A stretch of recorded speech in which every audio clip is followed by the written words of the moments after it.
Reklamo ng mga may-ari ng mga kabayong pangarera ang pinuno ng Philippine Racing Commission o PILARCO. Yan po ang retiradong general ng PNP na si Florencio Pianza. Hindi raw maganda ang kanyang pamamalakad at habang hindi nakakasundo ang magkabilang panig, patuloy namang walang kinikita ang mga hinete. Bunsod po naman yan ang tinatawag na race holiday. Nakatutok si Richelle Figueroa.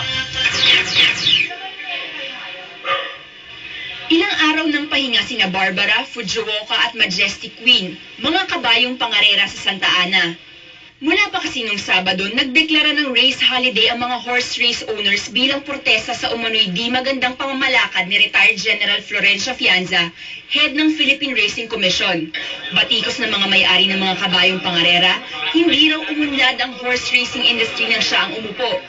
Ako'y sumama at tumulong pa sa kanya makipagdialogo. At dahil dito, nung last strike, kasama niya ako. Pero ngayon, sabi ko nga, punong-puno na kami. Buwelta naman ni General Pianza, kaya nagpuputok ang butsin ng grupo ni na Mayor Abalos dahil sa binagong handicapping system sa karera na tinututulan nila. The horse racing industry is not all about business.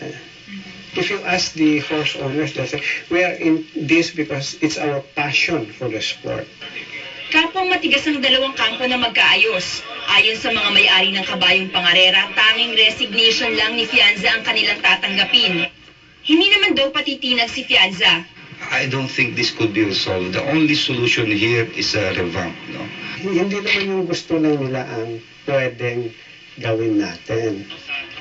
Si Alex Mamaril, 20 taon ng hinete, umaaray sa nangyayaring race holiday.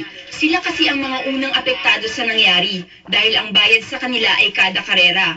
Pag walang karera, wala ring kita. Siyempre, apektado rin dahil ilang halap buhay natin. Maraming nabubuhay dyan. Mga sota, hinete, trainer. Malaki ang industriya ng pangangarera ng kabayo sa bansa. Katunayan, ayon kay Abalos, 2 bilyong piso ang naiaambag nito sa kaba ng gobyerno kada taon. Kaya habang nagbabangayan ng dalawang grupo, ang mga tulad ni Alex ang apektado.